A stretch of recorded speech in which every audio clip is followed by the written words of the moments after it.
สบายดีทุกท่านมื้อนี้เราจะมานำเสนอเรื่องการเดินทางข้ามเวลาซึ่งนำพาโดยอาจารย์ปาวีสุวรรณวงศ์และนำเสนอโดยข้าพเจ้าและแก้วบุญหันสาขาครูฟิสิกส์ปี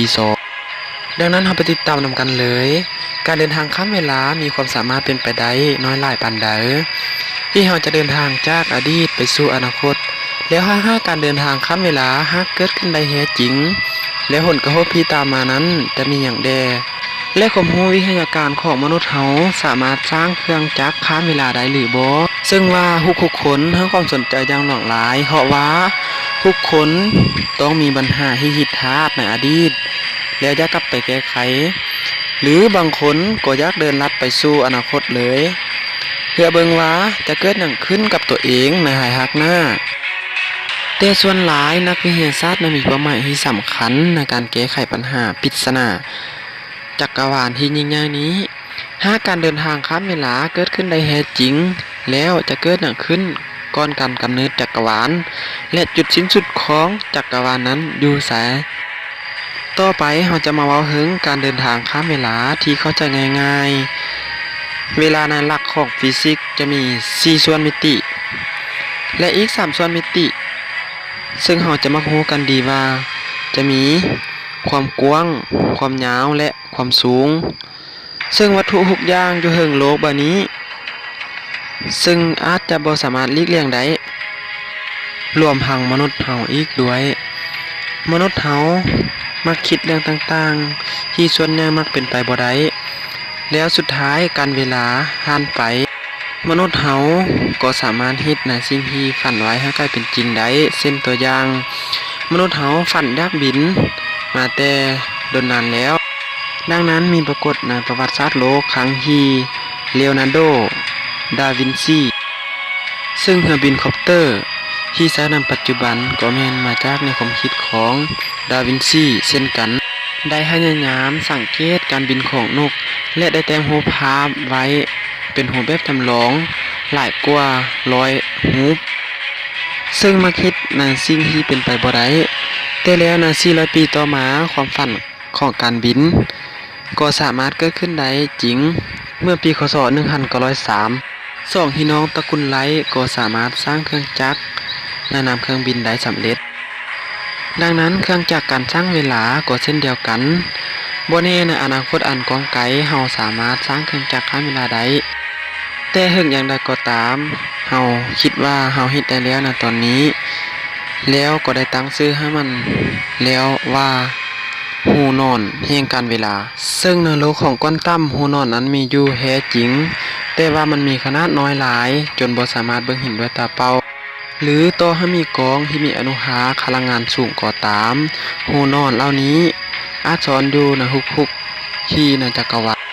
รวมทั้งสิ่งต่างๆที่อยู่อ้อมตัวเฮาอีกด้วยถ้าเฮามีชุดแอดแมนที่สามารถย่อตัวเองให้มีขนาดน้อยลงไปเรื่อยๆถึงจุดๆหนึ่งที่บ่สามารถย่อตัวเองได้อีกแล้วเมื่อนั้นเฮาจะพบว่าเฮาได้อยู่โลกของควอนตัมไปในที่เรียบร้อยแล้วเป็นโลกที่มีแต่หูนอนและอุโมงค์เวลาที่ตัดผ่านระหว่างเวลากับอวกาศซึ่งมันจะก่อตัวขึ้นและหายตัวไปอย่างไวหวาแน่นอนว่าโลกของควอนตัมดังกล่าวเฮาสามารถเดินทางไปไสก็ได้ในจักรวาลอีกอย่างมันยังสามารถเป็นเครื่องย้อนเวลาอีกด้วยอีกอย่างมันมีขนาดน้อยหลายจนเฮาบ่สามารถเข้าไปอยู่ในนั้นได้ในโลกของความเป็นจริงซึ่งมันจะเชื่อมต่อกันระหว่างสถานที่และเวลาในทุกๆที่ของจักรวาลแต่ก็ยังบ่แน่เช่นกันเพราะว่าในอนาคตเฮาอาจจะมีเทคโนโลยีบางอย่างที่ทันสมัยแล้วเฮาจะขยายหูนอนเหล่านั้นให้มีขนาดใหญ่กว่าเก่านับเป็นล้านๆเท่าแต่น่าเสียดายเพราะว่าอุโมงค์แห่งการเวลานี้สามารถคงตัวได้เพียงแต่1ในล้านวินาทีเท่านั้นจากนั้นเราสามารถใช้อุโมงค์แห่งการเวลาเหล่านี้เพื่อเป็นทางผ่านจากพื้นที่หนึ่งไปยังอีกพื้นที่หนึ่งซึ่งการเดินทางข้ามเวลาดังกล่าวนี้ในอนาคตอาจจะเป็นสิ่งสำคัญที่ช่วยให้ในการเดินทางไปอวกาศได้ง่ายขึ้น แต่ถึงอย่างใดก็ตามการเดินทางข้ามเวลาหากเกิดขึ้นจริงสิ่งที่ตามมาก็จะคือการปฏิหัตถ์ของเวลามันคือความขัดแย้งของเวลาในสถานที่ต่างกันตัวอย่างเช่นกาฟาเธอร์ทาราดอบคือการที่เฮาย้อนกลับไปยังอดีตเพื่อเฮ็ดให้ปัจจุบันบ่เป็นจริง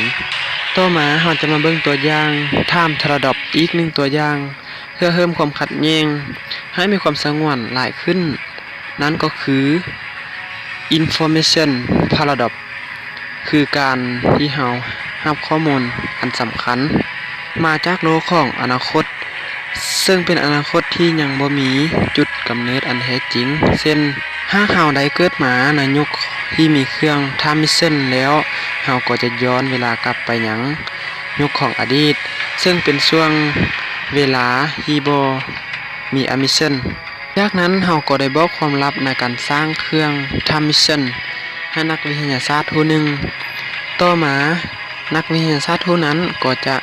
กลายเป็นนักประดิษฐ์เครื่อง time machine ในระยะต่อมาและก็ได้นำเอาความรู้นี้ย้อนกลับไปยังโลกของอดีตสืบต่ออย่างบ่มีจุดจบมาต่อตัวอย่างสุดท้าย Future Paradox มันคือการที่เฮารับรู้โลกอนาคตแล้วเฮาก็จะฮิตทุกสิ่งทุกอย่างเพื่อปรับเปลี่ยนอนาคตนั้นให้กลายเป็นจริงแต่ปัญหาทั้งหมดของ Time Paradox ก็จะหมดไปถ้าเฮาคิดในเรื่องการแยกย่อยของจักรวาลคู่ขนาน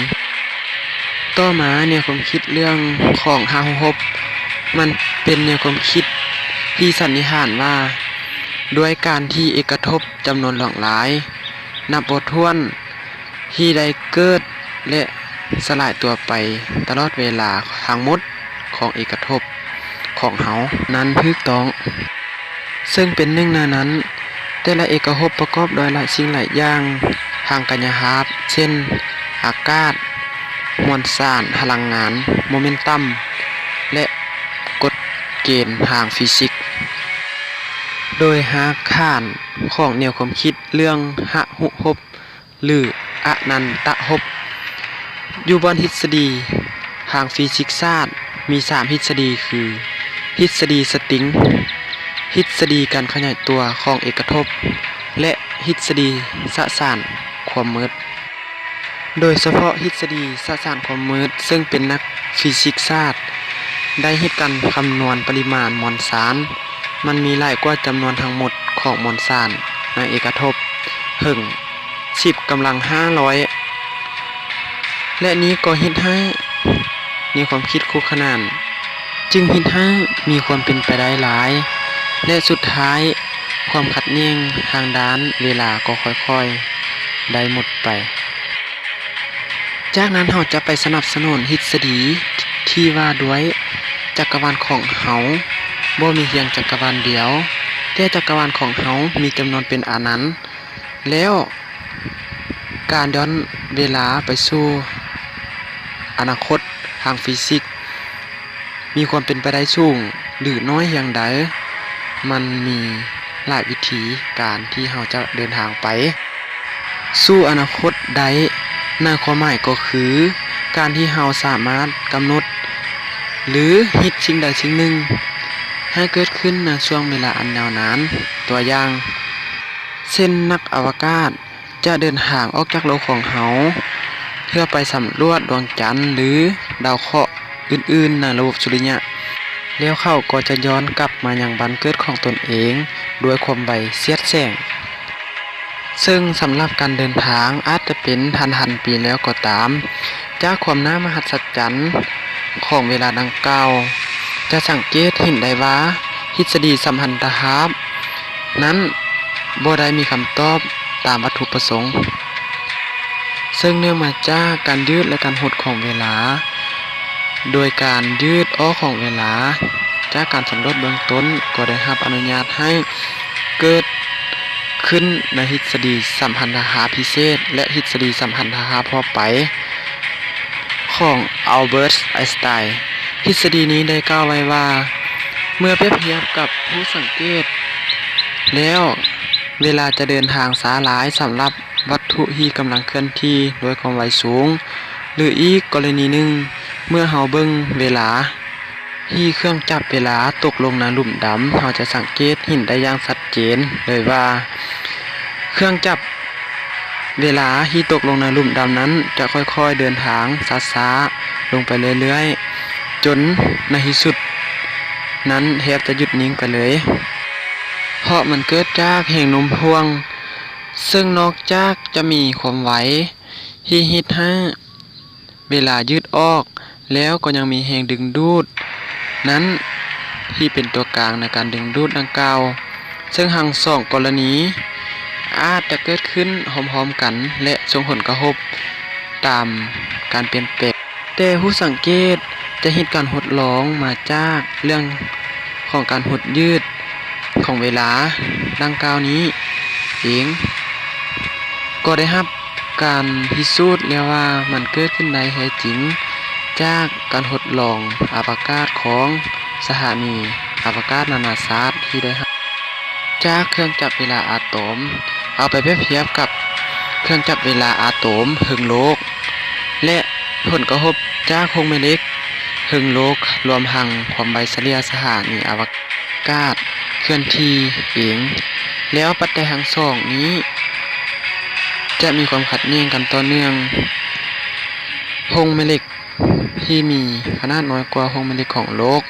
ซึ่งสุดท้ายแล้วเครื่องจับเวลาอะตอมนิวเคลียร์ของนักบินอวกาศก็ช้ากว่าคนที่อยู่โลกนั้นก็แสดงให้เห็นว่าความไวเป็นปัจจัยที่เฮ็ดให้เวลาหดยืดซึ่งเนื่องมาจากความเข้มของแห่งโน้มถ่วงก็ได้เขียนไว้ในทฤษฎีสัมพันธภาพทั่วไปว่าเครื่องจับเวลาที่อยู่ใกล้กับมวลสารหลายเช่นโลกก็จะเดินช้ากว่าเครื่องจับเวลาที่อยู่ไกลออกไปถ้าหากว่าอยู่ไกลโครงแม่เหล็กของโลกเข้าใดก็ยิ่งเฮ็ดให้ช้าลงเท่านั้นเหตุการณ์ดังกล่าวบ่ได้เกิดจากเพียงแต่นักอวกาศเท่านั้นแต่จะมีจุดที่แตกต่างกันค่อนข้างชัดเจนเช่นเวลานักบินอวกาศทั่วเขาจะเดินทางออกจากโลกของเฮาไปสูงขึ้นเท่าใดก็ยิ่งห่างจากธงแม่เหล็กของโลกเฮาเท่านั้นหรือแม้กระทั่งเวลาของผู้ที่ไปอยู่ใกล้กับสิ่งก่อสร้างที่มีขนาดใหญ่ดังเทนิมิดของอียิปต์เวลาของพวกเขาจะเดินทางช้าลงกว่าคนที่อยู่อ้อมข้างพื้นที่เพราะสืบเนื่องมาจากที่พวกเขาอยู่ใกล้สถานที่ที่มีขนาดใหญ่นั่นเองดังนั้นเฮาบ่อาจใช้การปีนเขาหรือ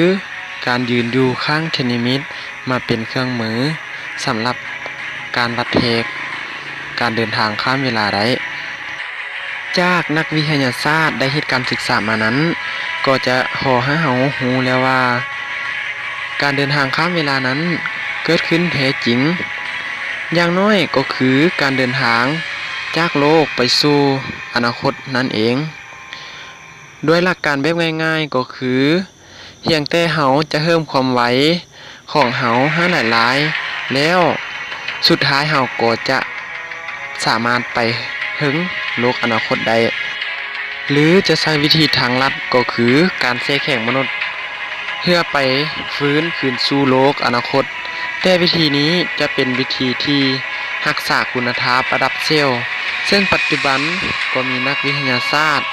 กำลังค้นคว้าวิจัยอยู่หรือเฮาอาจจะใช้ความแตกต่างของแห่งโน้มถ่วงเช่นการขับยานอวกาศไปใกล้ๆกับหลุมดำจาก1เดือนแล้วย้อนกลับเวลามายังโลกได้อย่างสิ้นเชิงซึ่งใช้เวลานับเป็นร้อยๆปีเป็นต้นแต่เฮายังบ่อาจสามารถหาหนทางข้ามผ่านเวลาไปสู่อดีตได้สืบเนื่องมาจากนักวิทยาการเทคโนโลยีในปัจจุบันยังบ่ทันสมัยก็ตามแต่ก็บ่ได้หมายความว่า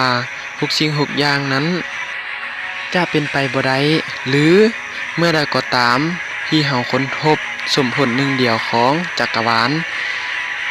จนก็ให้เกิดทฤษฎีเอกภพขึ้นมาเมื่อใด เมื่อนั้นเฮาอาจจะรู้คำตอบสุดที่ยิ่งใหญ่ได้ว่า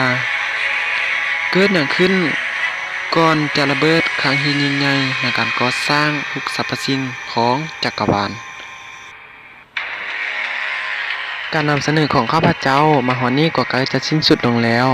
ถ้าหากว่าหิทาดประกันใดก็ขอโทษขออภัยนำท้ายสุดนี้ขอกล่าวคำว่าขอขอบใจ